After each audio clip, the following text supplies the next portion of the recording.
Here's a chilling thought with a chilling question. How would you feel about being trapped in a doctor's office? It's what is this, like a Scooby Doo chase to where Scooby Doo and Shaggy and Scooby want to chase the ghost? They trap in a doctor's office. You'll have to catch me first. Now, Scoob. We got ya, sucker. But believe me, this ain't no Scooby Doo. This is happening in real life. You're about to meet a couple who says they got locked inside urgent care after the staff leaves. Is this like jail? Here's Les Trent.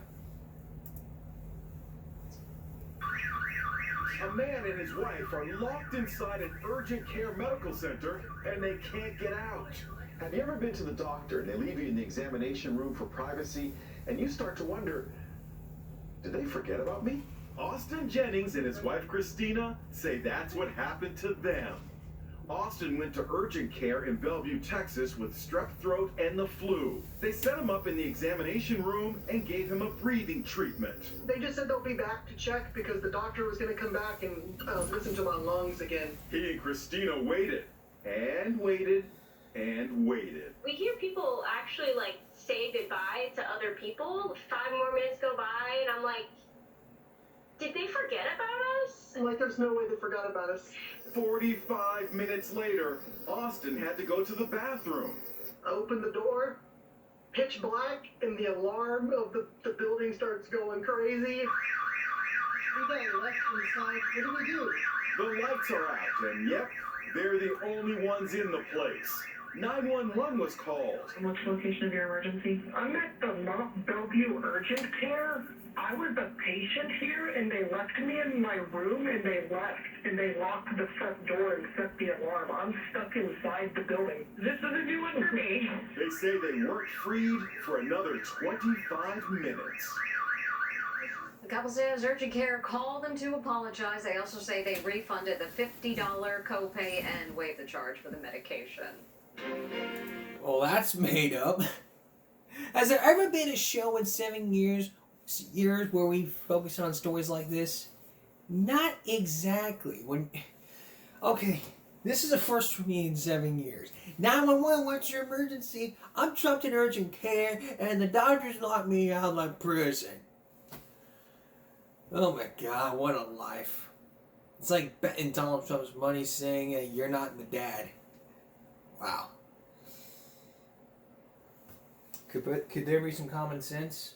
Well, maybe not, but let's throw it in there anyway.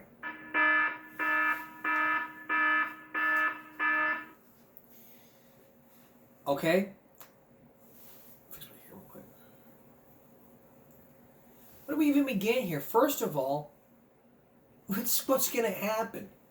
Hey, what's you gonna do? Call up your friends and go, hey, as soon as I get done with the patient, let's all go to Hooters and do Jello shots. And then we'll do more Jello shots TGI Fridays till we crap our pants. And the guy says, what about the patient? Nah, yeah, right. Lock the door. And it's like, oh my God, we're in a horror movie. This isn't funny. You have patients in there that could be dying. And you want to sit there and say to yourself, I don't care. Doesn't matter. Your job as a doctor is to make sure your patients are being checked on, like every 5 minutes or so. Hey, how you doing? I get it. I seriously get it that you want to go out and party, yada yada yada, go out and party and all, but patients come first. Like children comes first. Patients come first before the fun actually begins. And believe me, I put work first before fun. We work first, we play. No work, no play, no food, no shelter, no clothing. That's how I'm going to be. That's how strict parents are. If you don't go to work, you don't have a home to sleep in.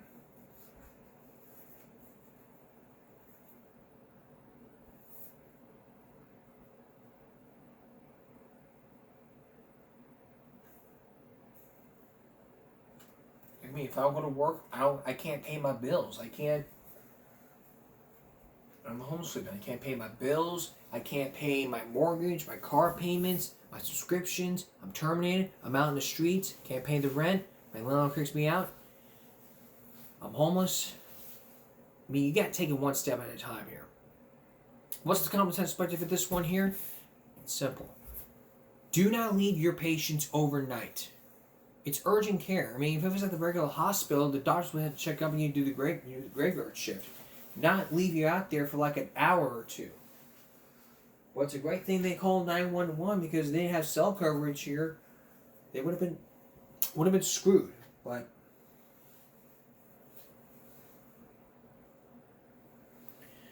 But I'm glad something happened, because if something didn't happen, they'd be locked in there without food, water, and they'd starve to death.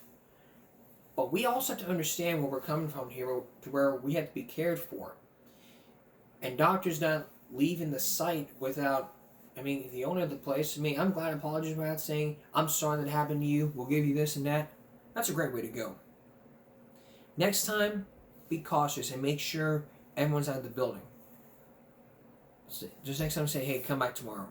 And everything will be taken care of. And no problem, no refunds. Still to come, a mother and son hope cosmetic surgery will change their lives and help the one person in their family. Up next, could you take your pet to a chiropractor? We'll tell you more about pet chiropractors, and later, parents going back to school for a diploma. It might sound crazy, but wait till you see what happens. Stay with us. Imagine you were selling this autographed guitar, and a famous singer tells you, "Whoa, hold up. What is that? Is that my initials? You better not sell it right there. Don't you dare sell it." Well, you did anyway. Taylor Swift is in the news. She's always in the news. Now she's in the news because a Taylor Swift fan stopped the bride for selling an autographed guitar. A bride selling a guitar. What a wedding present. Take a look. This guitar is autographed by Taylor Swift. Emily Harris, who got it as a gift from her dad for her Sweet 16, was considering selling it to help pay for her wedding to fiancé Jacob McDaniel. From Thomasville, Georgia, Emily works with children with autism, and Jacob is a high school athletic trainer. I was like, I want to look into it just to see, because I felt like it was the responsible thing to do, that I have something that I know is of value that could help me afford all of the wedding bills. So she asked her dad for help.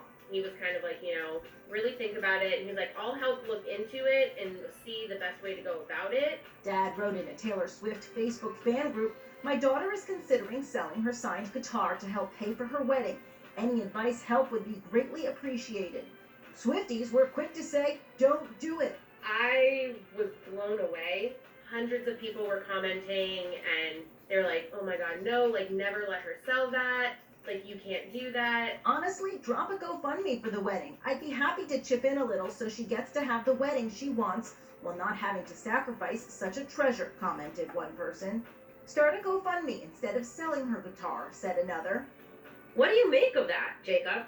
I do think it's very special that there's a fan group out there that cares so deeply about the memorabilia that exists for this artist, that they're willing to start a GoFundMe page rather than be like, tell me what you want for it. And so a GoFundMe was made. So far, nearly $500 has been donated. So how do you feel taking the money at this point? It still feels like weird. We weren't asking strangers to pay for you, but here they were just offering to help pay for the wedding so you wouldn't have to sell your guitar. It's been wild. It's one of those, I feel like it's one of those moments where, it kind of makes you realize, like, there is good in this world. After the wedding, Emily vows to return the kind gesture. I am trying to come up with an idea for that, of a way to pay it forward, all the kindness that I've been getting. I'm Lee Sheps for Inside Edition Digital. That could be good, but selling a guitar, it's your choice. Even if it was signed by Taylor Swift. It doesn't matter, just don't listen to the Swifties. You want to sell that guitar? Sell that guitar. Don't let the Swifties get in your way. It's your decision, your choice. No matter what, but it won't matter. Now on to something that you might not know about. Could you take your pet to a chiropractor? Between 30 and 40 million people see a chiropractor who calls himself the Animal Cracker. Right, it's very. Lisa Guerrero met a chiropractor who calls himself the Animal Cracker.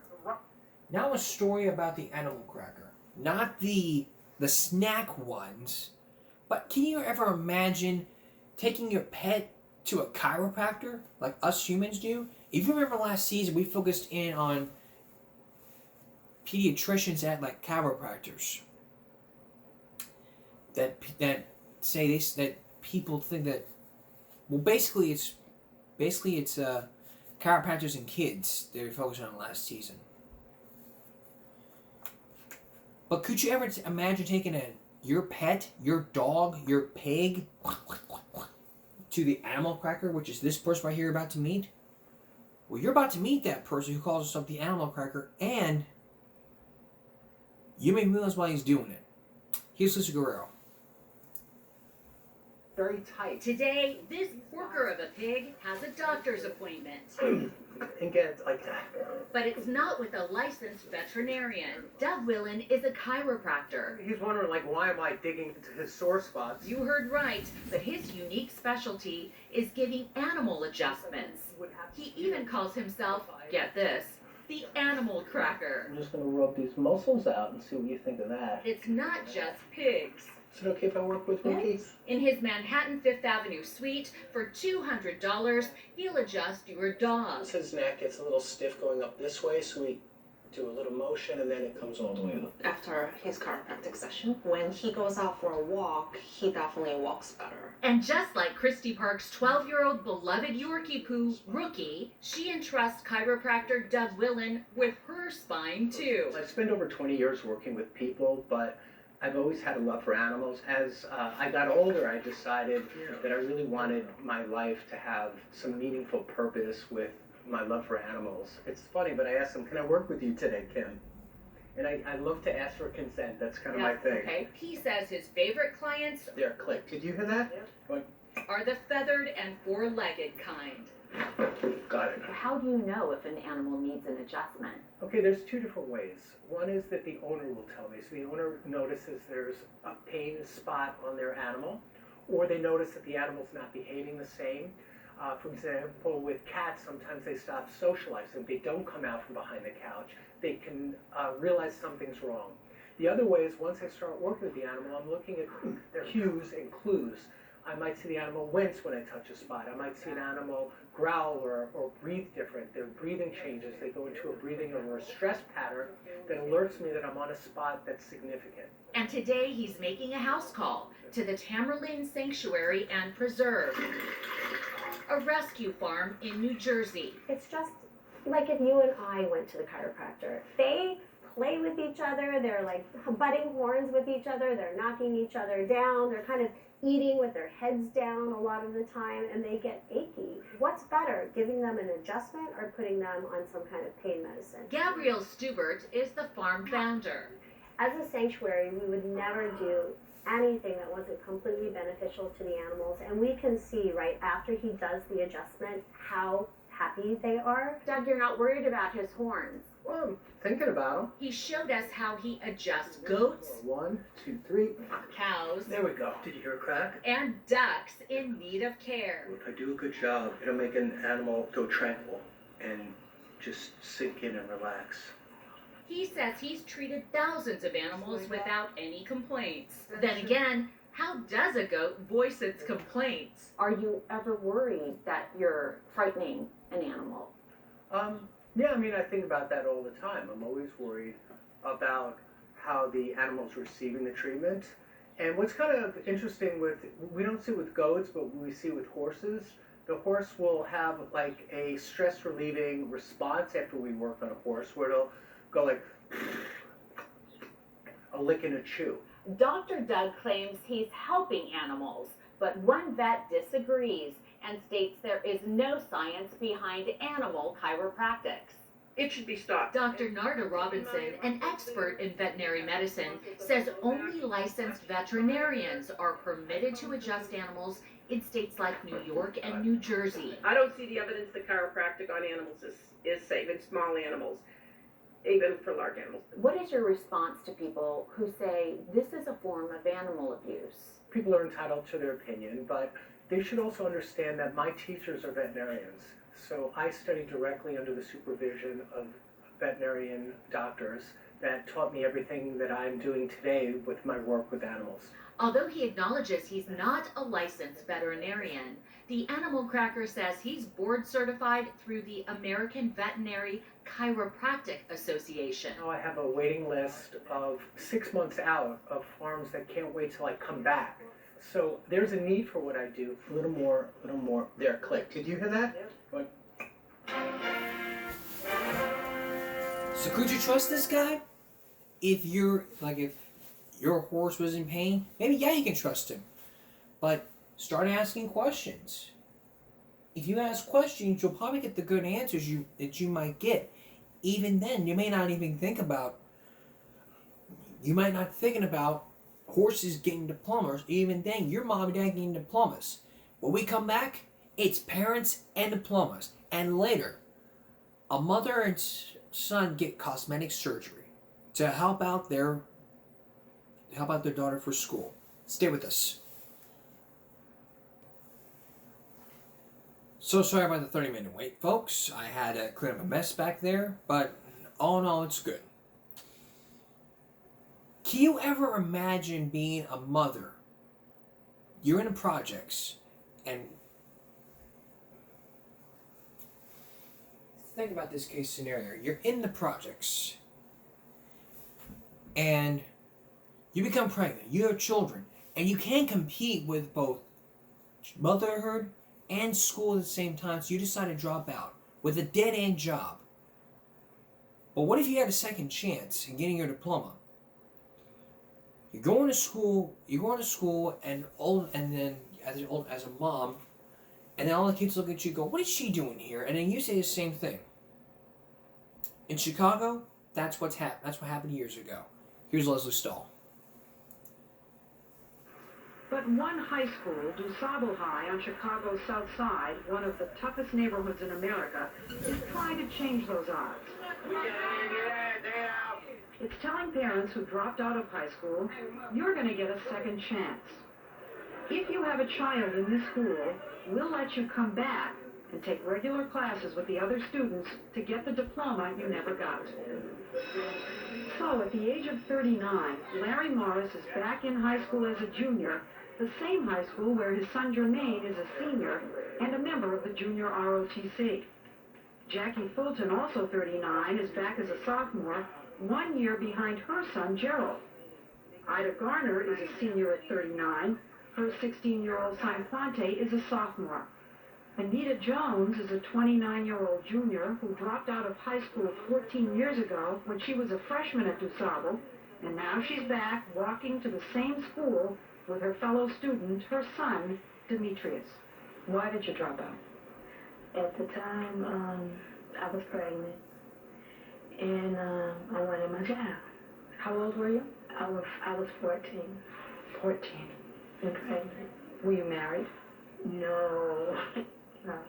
So you have a child who is how old? 14. The child is the age you were when you dropped out. Yeah. Have a nice evening. They're in the same school, but the rules are that parent and child are never in the same classroom, and that's just fine with her son. What's the worst thing for you, Demetrius? The worst thing is seeing her every day. Seeing her every day? Yeah, because I have to sit at home, then sit at school. So that's the worst thing. It's a lot of mother in one day. But what's the best thing? Best thing, so I get an education, and say that she's trying to do something for herself. This year, Demetrius's mother is part of a group of 5 women and 1 man who have come back to DuSable. Whenever there's no sign in front of it, it's positive.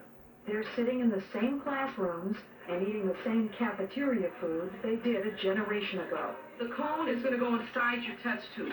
One of you's going to have to hold it. And it's the same diet of English and math and science that they thought they had left behind.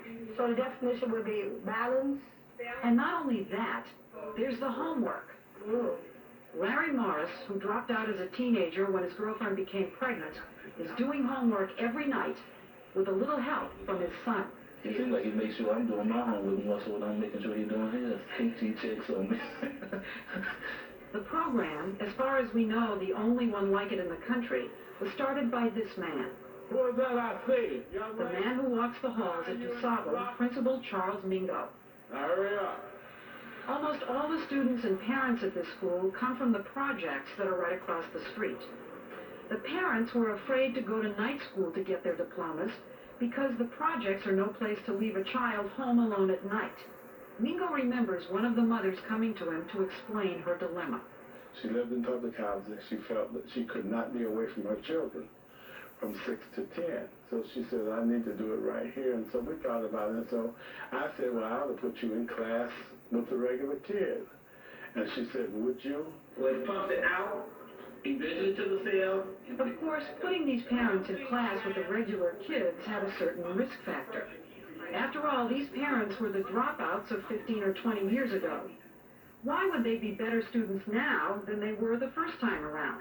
Now that I'm older and back at the same school that I originally came from, I just feel thirsty for knowledge, hungry, to give it to me. I gotta have it. Larry Morris says he has to have it too.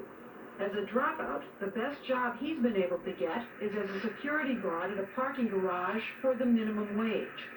When it came time for a promotion or a better job, there was always one thing missing. When you go down there and they say you must have a high school diploma, I wanted to be a police, a sheriff, or in-house security. I wanted to stand my field in security, but the co-workers that worked with me, I guess it was one of what's wrong with me. They was gradually moving on, going to better things, better jobs, benefits, and whatnot.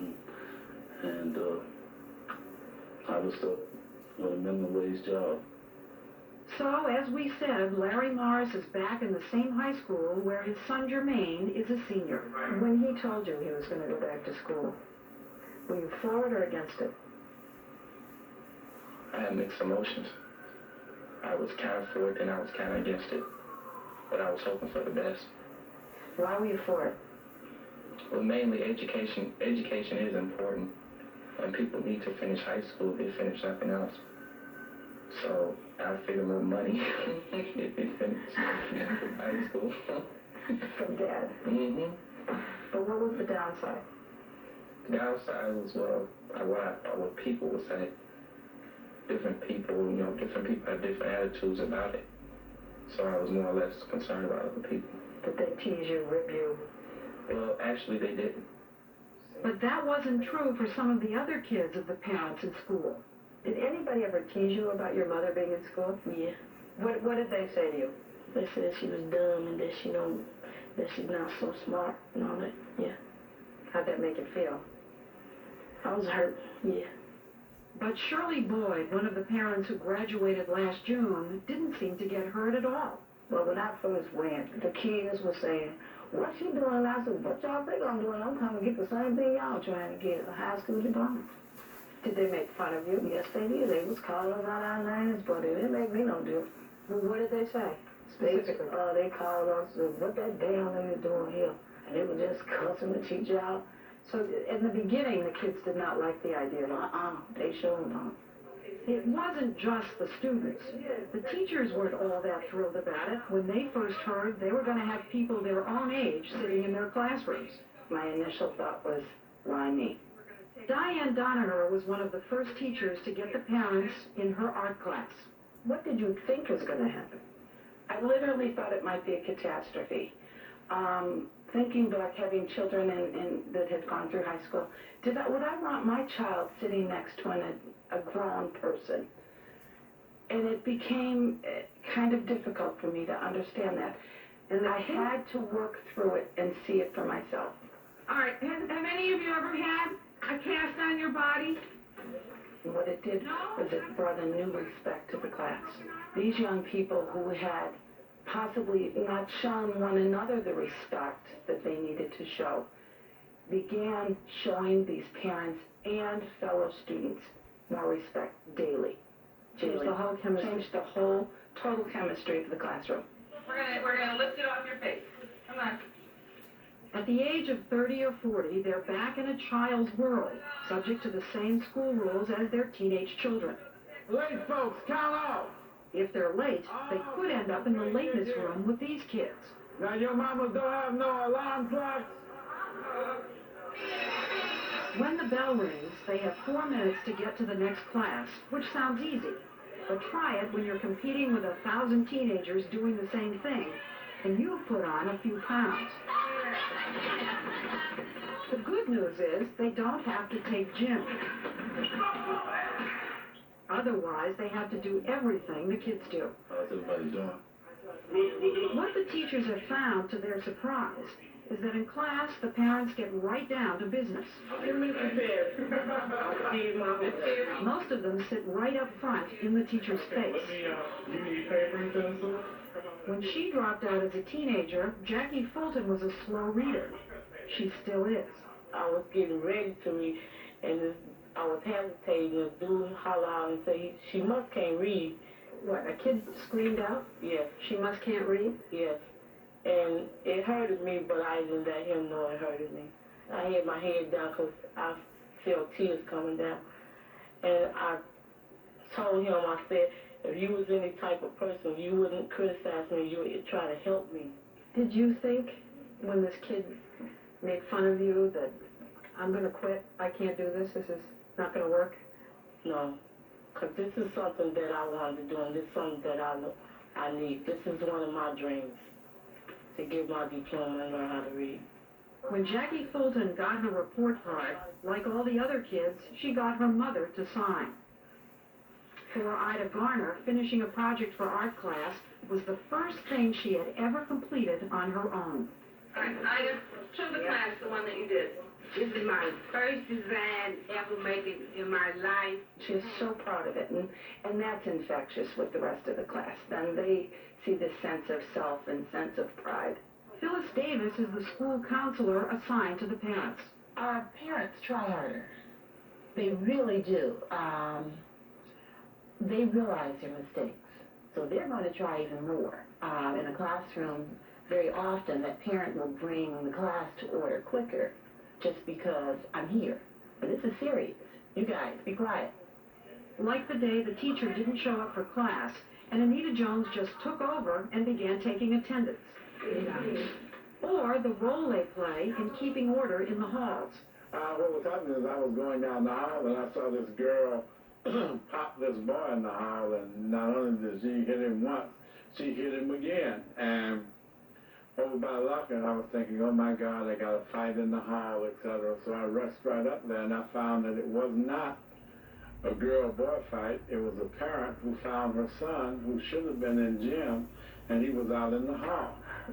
So and she let him know right away, not just hit him, but she hit him, and she marched him up to the gym. Last June, they held the first graduation at DuSable High that included parents. There were 4. Shirley Boyd was one of them.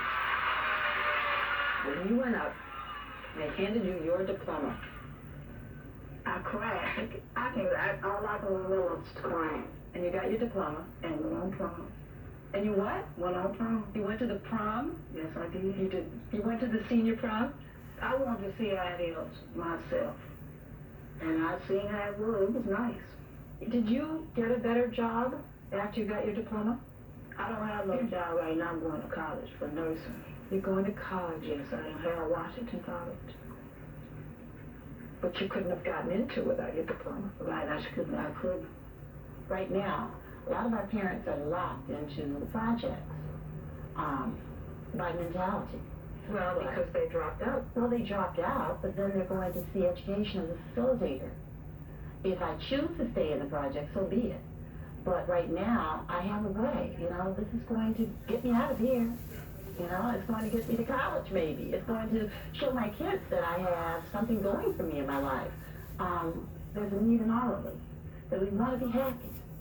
And I don't want you to look down on me. I don't want you to feel that you're better than me. So give me what you got. Do you ever get discouraged? No, I'm very excited about learning. I'm learning more than I give myself credit for. And it's a hunger, and it's just like being on a roller coaster. And I haven't came down yet, but I'm very excited about being back at school. It's a personal goal of mine, and I've never killed no goal, so it's more personal now, and I want to keep it up. If I keep the first goal, I'll be able to keep a lot more. School, from projects to the school, I mean, if you live in Chicago and the projects, you need to stay in school. You cannot combine the projects with school because the projects in Chicago is like the Gaines. I mean, you got Gaines and all that stuff, you got children. That's why new mothers are dropping out of school, because they can't handle both school and the baby at the same time. So, if we had programs like this, it'd be a great help to all parents out there. Get your local school board and say, hey, for parents who didn't get their diploma, we give them a second chance. Or maybe a second chance plastic surgery.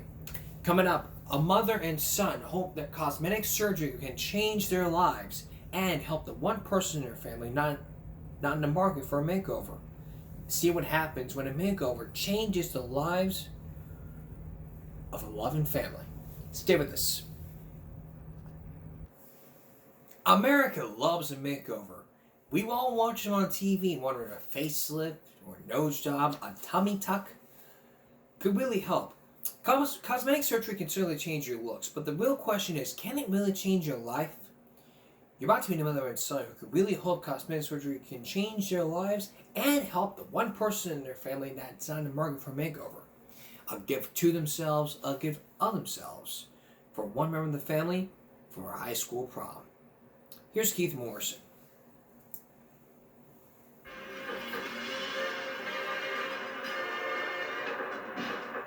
High school prom. Dress, tuxedo, flowers, limo. A rite of passage. Simple enough. Except for the people you're about to meet, for whom the prom of one prompts a life-changing decision for the others. A decision based, at least in part, on one embarrassed moment 30 years ago. Robert Miller, 7th grade, Colonial Junior High School. I just thought he was a dream. Most every story that makes a difference in a person's life begins with a moment. For Lori Grubb, it was 7th grade band practice. He said, I've got a great nickname for you. I said, what's that? And just that he was talking to me was amazing. And he said, SSU. SSU? SSU. I said, what does that mean? He said, short, skinny, and ugly. Remarkable how a thing like that can intrude on a person's life. And now, Lori Grubb, as she contemplates the drastic action she's about to take, still sees that boy and his thoughtless comment staring back from her mirror. Devastating. It was devastating. Well, you've never forgotten it. Never. Something to remember as you watch what happens. It's early spring in a sweet small town in Arkansas named Heber Springs, where little girls still learn the old art of clogging. Leading the class is Lori's daughter, a pretty 18-year-old high school senior named Morgan, who was looking forward to the biggest night of her life so far. Prom night. That's 2 months from now. But the thing that's different about Heber Springs and about Morgan is that this prom is going to be a family affair. On that night, her family hopes it will pull out of a long, unattractive slump. And mine will just be, Lord knows what'll happen. I could just take over the world, I don't know.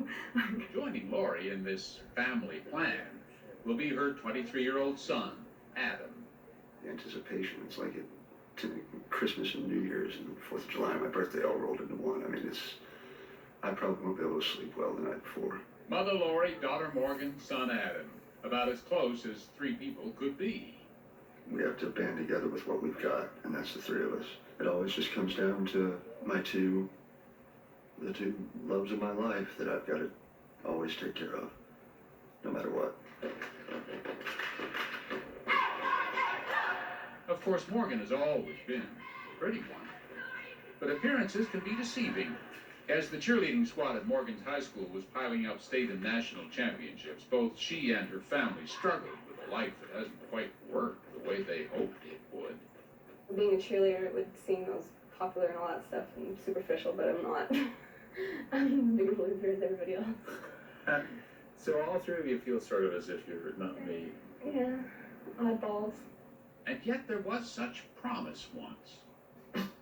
Lori, back when she was 20-something, still fretted about that boy who called her ugly, but had grown into her face. Makeup does wonders. Then the nose was an asset. In fact, that nose was a prize for a while. She was a runway model, a budding success. I enjoyed wearing the clothes and being on a runway. I loved it. Even if she really did hate that nose. Then she was a wife and a mother of two. And then things went somehow awry. 2 divorces, too many moves, too little money, too much nose. The bane of my existence. It's been referred to as the beak that ate the South. Now in Heber Springs, Lori's long hooked nose was joined by deep smoke-induced wrinkles and too much sun and terrible teeth. Just eat a potato chip or cause a tooth to chip. Adam's were even worse. If you catch yourself thinking about it, you make sure you smile with your mouth closed. Yeah, unless I'm like just totally downright determined not to grin. Yeah, usually I'll just kind of beam a little bit. You really do have your mother's profile, don't you? Yeah, the two of you are cut from the same cloth. Yep. Both had come to hate the way they looked. When you look at yourself now, what's your self-critique? I guess age. I'm guessing that's all it could be. Maybe no fluoride in the water. Lori found work in a veterinarian's office. She's 44 now. Adam works at a fast food restaurant. A lot of times he would sit home instead of socializing. I think it has something to do with the Oshnazola. By the time Morgan's graduation approached, she had begun to wonder if her mother and brother would ever feel optimistic about things. And you've seen them become less happy with themselves? Yeah. They don't like the way they look? What do you hope for her? Smile again. Be able to smile. Full out, besides this little shy smile that she has. You miss that? Mm-hmm. And from that wish grew all else that you're about to see. You feeling better? Lori's boss, the veterinarian, suggested she see a mutual friend who works as an image consultant an hour's drive away in Little Rock. This gives the patient a visual. Susan Clark played with her computer and showed Lori that neither she nor Adam had to look the way they did anymore. They could actually, she said, be transformed. But could they really look like this? Or is it just a fantasy? What did they do when they saw that picture? They cried because they have lived with that so long, and to actually see a visual of that, it just, the tears just were flooding down her cheeks. Between the teeth and the surgical procedures, we're going to see a transformation in these people that will come from the inside out. And so, they decided that for Morgan's prom night, Adam and Lori would put on far more than just fancy clothes. It's just the three of us. We'd like to look our best. We want to make her proud of us. But remember, they're talking here about surgery, not some fancy makeup job. How safe is it? Not as safe as some people like to think. Recent deaths after cosmetic surgery have reinforced that. In New York, at a prestigious hospital, 2 deaths in 6 weeks just this year. And in Florida alone, over the past 7 years, there have been 36 cosmetic surgery fatalities. Is this really safe enough to be able to treat it the way we do, like it's a cosmetic procedure? Adam's surgeon is Dr. Michael Devlin. I think if you do cosmetic surgery in the proper settings, then it is proven to be quite effective and quite safe to do. Dr. Reese Brandman will operate on Lori. Both surgeries will take place not in the office, but in a separate licensed facility, which they both feel is crucial. They say doctors should not be doing large or stacked procedures, as they call them, in their offices. I think that's inappropriate, and I think that's where you really see many of these deaths occurring. Surgery is always going to be surgery, no matter what, how you pick it. Not like it's going to a beauty parlor. Certainly not for Adam and Lori. We're about to get the full treatment. For Adam, nose reduction, chin enhancement, pin back ears. He's going to have a little bit of a weak chin. So what we're planning on doing is reducing the size of his nose and also augmenting the size of his chin to bring his face into a more of a balanced situation. And for Lori? Number one, her brows were a little bit low. Endoscopic brow lift. We make tiny little incisions in the hairline, and then we release the forehead tissue and bring it up to a higher position. That gives her a more rested look, and it also gives her a little more, what we'd say, wide-eyed or open-eyed look. And like Adam, a rhinoplasty or nose job. He'll also perform a mini facelift to tighten the lower part of her face. A procedure where we go in and lift the skin here and bring it back behind the ear to tighten this up. She had a number of wrinkles on her face, cheek, and she had lost some fat in her cheek on both sides. To fill out Laurie's face wrinkles, Dr. Brandman plans to eject fat he'll collect from the love handle area just above her hips. She's pretty skinny. We'll need a good 60 cc's or so. You'll find that much? We'll be able to find that much. A few days later, he'll inject a new face filler called Restylane and top it all off with a chemical peel, all to combat serious wrinkling. If all goes well, Lori and Adam will attend Morgan's high school prom 8 weeks from now. We just like to be as pretty as Morgan. It would be a major makeover, but the price would be extreme too. Adam's facial surgery would have a price tag of $7,815, and his dental surgery to correct a mouthful of problems would run close to $10,000. Lori's dental work would cost a bit less, $9,500, but her facial surgery would be more, $8,634. Cosmetic surgery and new teeth for two, over $35,000. It is a lot of money. Mm-hmm. So when you see the price tag, instead of saying, "Oh my God, that's terrible," I could buy some Maserati or whatever, or we could get our heads fixed. We decided to get our heads fixed. It's definitely worth it. Did you bring a sample today? It'll take years to pay for it, one monthly payment at a time. But I could get my teeth, which is a medical problem, in conjunction with the plastic surgery, and get it all taken care of. And as they wait to see Dr. Jeff Garner, both are somewhere between anxious and excited. Now it begins. Adam, you ready? All right. First, before any plastic surgery, both Lori and Adam will have their crooked, damaged teeth repaired. You feeling the gas okay? Today's your day, babe. Gonna get started on the new year. I've never had straight teeth, period. Dr. Garner prepares the teeth by sculpting and reshaping them and removing decay. How often do you see a mouth like Adam's? I have to be honest and say that this is one of the most extreme cases that I've ever seen. Then it's Lori's turn. Can you see me through those penny glasses? Yes, sir. Are you ready to get going? Good deal. There's more at stake here than cosmetics. Lori's soft, decaying teeth have been compromising her immune system. Morning, Adam. How you doing? You ready to get this done? Yes, sir. Okay. The next morning at the Little Rock Surgery Center, the biggest step of their journey, cosmetic surgery. Good. So right here, we thought your bridge of your nose was just a little bit too big there. You wanted to take that down a little bit. Too late to turn back now. But will it all be worth it? And will they recover in time for Morgan's prom? Just 8 weeks away. When we come back in those 8 weeks, how those faces are going to turn out, and what about the dental plan from these two? Keith Morrison has the conclusion to our story. Stay with us. We turn on to our story. You've seen Lori and Adam going into cosmetic surgery getting their dental fix.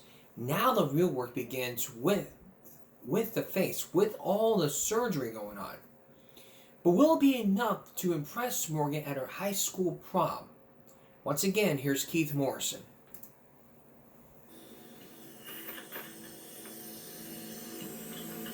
For hours, Laurie and Adam Grubb lay in adjoining operating rooms while their doctors resculpted their faces. No incisions on the outside of his nose, all from the inside. Adam's operation lasted 3 hours. Laurie's 5. The fat graft's going to bulk this out and get rid of these lines. It's sort of a combination between pulling the skin back and lifting the skin out in these areas where she's sort of sunken in a little bit. And then finally, bruised and bandaged, mother and son are wheeled out to recover.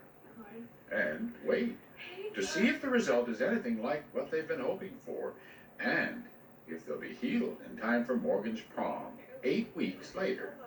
Oh, you look so scary. Scary, thanks a lot. Give me a kissy. No way, I'm not.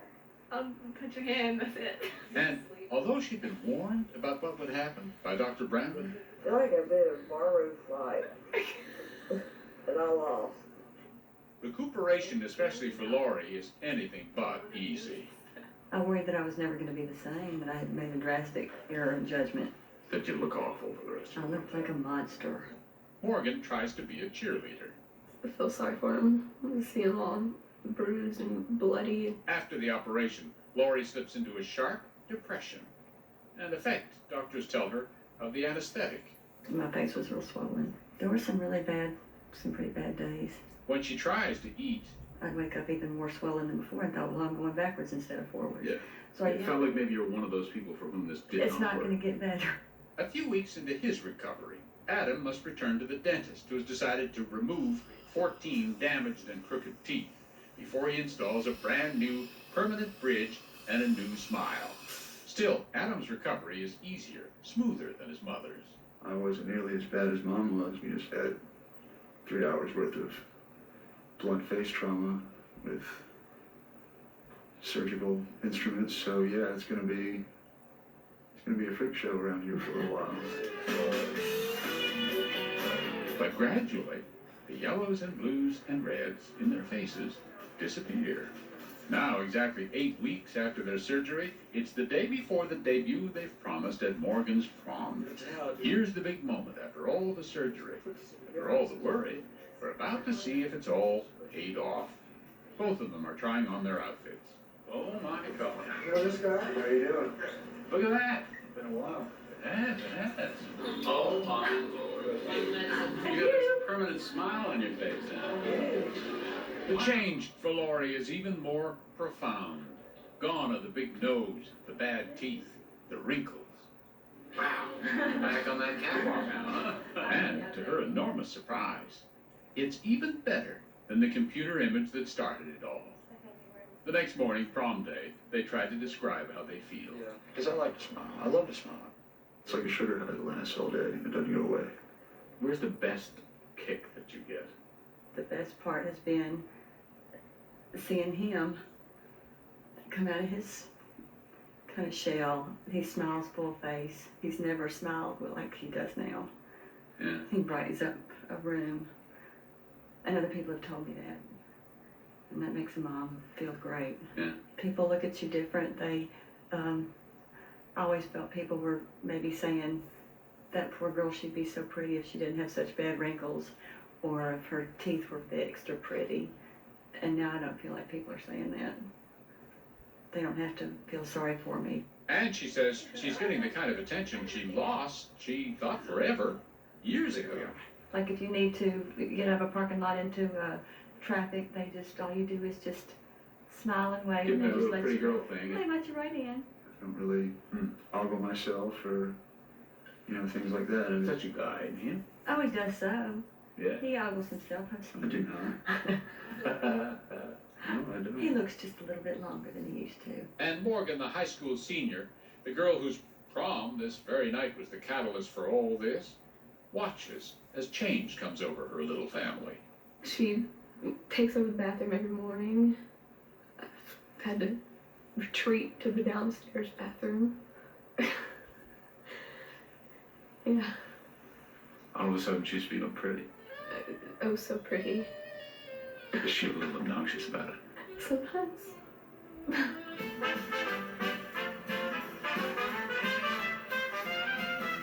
If you're blue and you don't know where to go to, why don't you go where fashion sits? Putting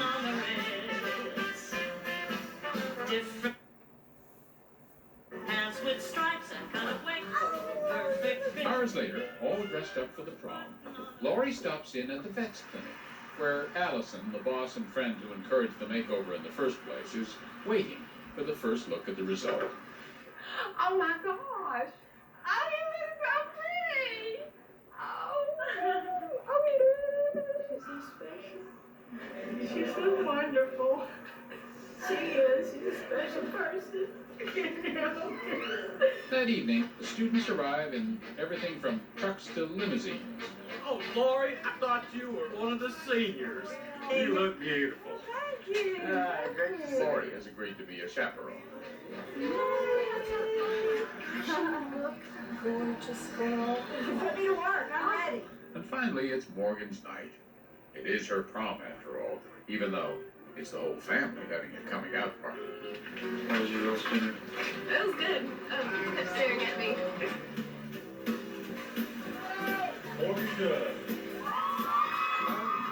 Adam is Morgan's escort for the school's traditional Walk of Memories. I didn't get to go to a prom, so this is fun for me. Oh, and one more thing, says Lori. That little boy who teased her back in the 7th grade? I bet he looks old. The Robert Millers can just kiss my grits. They don't matter anymore. I really don't care what other people think. I really don't. I did this for me. It means a lot, because they were never confident at all. And it makes me happy to see them that way. It makes me glad that their mission is accomplished. My mission, at least, for them to be happy. Since we last saw Lori, Adam, and Morgan, they say their lives continue to improve. Lori has a new and better job, and Adam is now thinking about going to college. Great story to even talk about. I mean, you are who you are. It's what's inside of you. It doesn't matter if your nose is a little crooked, you feel all fatty and all. You are who you are. That's what sits inside you for the rest of your life. You are who you are. That's the whole key. We'll be right back. Going out food shopping this weekend? We don't want to ruin your appetite, but we do want to let you know that you don't need to break the bank in order to spend your money while you're food shopping. And over 30 years, the price of food has taken such a big bite of budgets. Of the budgets. So what do you need to know? And how can you not break the bank while you're food shopping? Take a look. Over what it's costing them. Folks are going bananas over what it's costing them to eat. Now, these 25-year-old twins from Staten Island, New York are becoming internet famous for their rants about the soaring costs of food. $1.25. They were 99 cents for years. Inside Edition joined JoJo and Nikki Scarlotta as they bought lunch, and the prices almost made them lose their appetite. The price of lunch going up. Getting a sandwich for $15 with no side when you used to get it for $12 on the side. You know what I mean? In this video, they pop into a market and are stunned at the price of prosciutto. $14.99. $14.99 for the pound? What was it about a year ago? It went up $2 in a year. So, how do you get the most bang for your buck? I went to Morton Williams Supermarket in Manhattan with Brian Vines of Consumer Reports. Let's start with chicken. $2.99 a pound for these lovely chicken breasts. But if you've got kids who only eat chicken fingers, $5.49 a pound. So are you gonna get these or just cut these when you get home? When you're choosing juices, what's gonna save you a few dollars? So this orange juice is $5.99. That's right. Save me some money. Cha-ching, here we go. This orange juice concentrate, $3.49. That's over $2 in savings. And don't break the bank with your sweet tooth. I'm gonna go with a little chocolate chip cookie dough, $6.49. This is an off-label brand. Here's one final tip. The best day of the week to go grocery shopping. Wednesday mornings between that 10 to 12 is a real sweet spot. Now you know not to break the bank. Not to break the bank whenever it comes to food shopping. Folks are going bananas over what it's costing them to eat. Now, these 25-year-old twins from Alright. Let's go down to our viral break right now.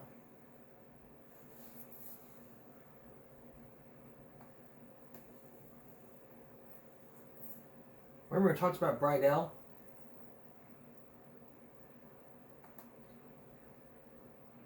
Here's the latest from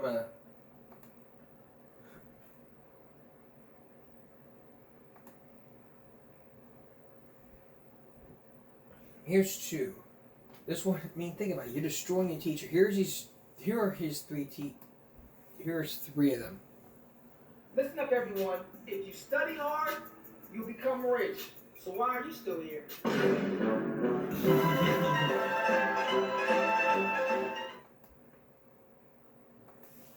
Second. Can anybody tell me what orphans and blind people have in common? They both can't see their parents. Get out! Wait, that's actually correct. Let's get up and right out. Can anybody tell me what orphans and blind people have in common? And this one. Can somebody answer this question? He doesn't like girls. What is he in this sentence? Okay. Office now! Office now. Download. Can somebody answer this? That's kind of funny.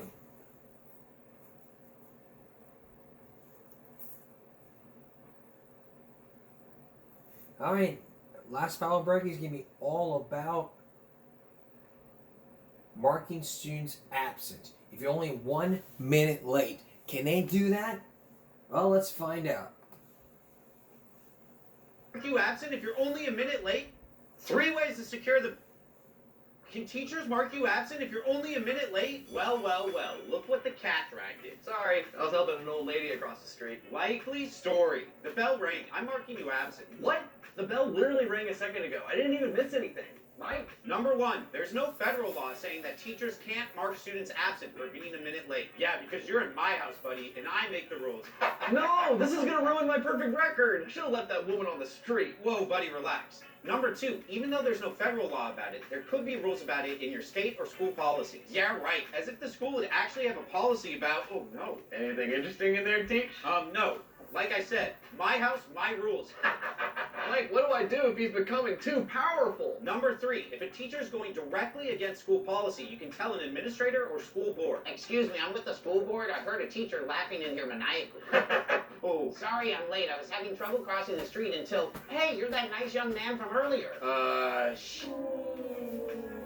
Can teachers mark you absent if you're only a minute late? So Well, if you're well, a minute, well. if you're a second late, okay, but if you're get to school on time next time.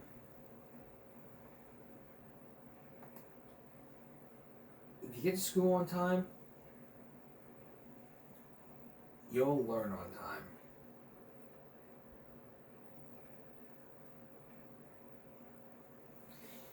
That's keeping break for this Friday going to Saturday. See you tomorrow. Good night.